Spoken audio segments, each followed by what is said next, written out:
Rugăciune online este invenția unui pastor penticostal din Râmnicu Vâlcea. Credincioșii care nu au timp să meargă la biserică pot acum să se roage online pe site-ul lui Claudiu Nițișor.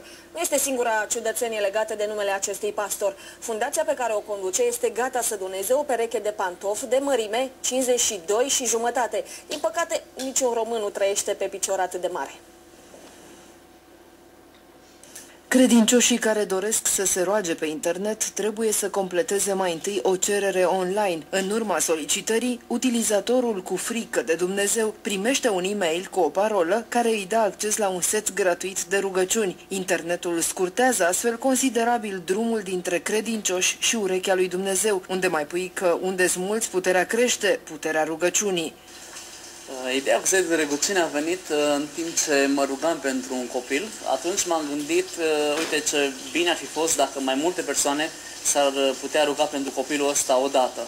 Așa că am zis, ok, ce ar fi să folosim tehnologia modernă, să creez un site pentru asta. Ideea despre site a avut-o Dumnezeu, nu știu, și mi-a dat-o mie.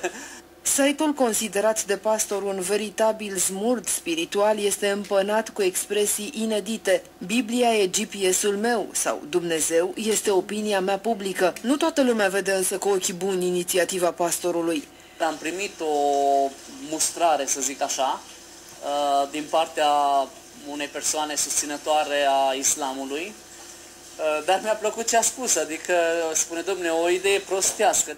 Nu ar fi singura idee năstrușnică a pastorului care este gata să doneze cei mai mari pantofi din România cu numărul 52,5. Nu a găsit însă deocamdată niciun doritor.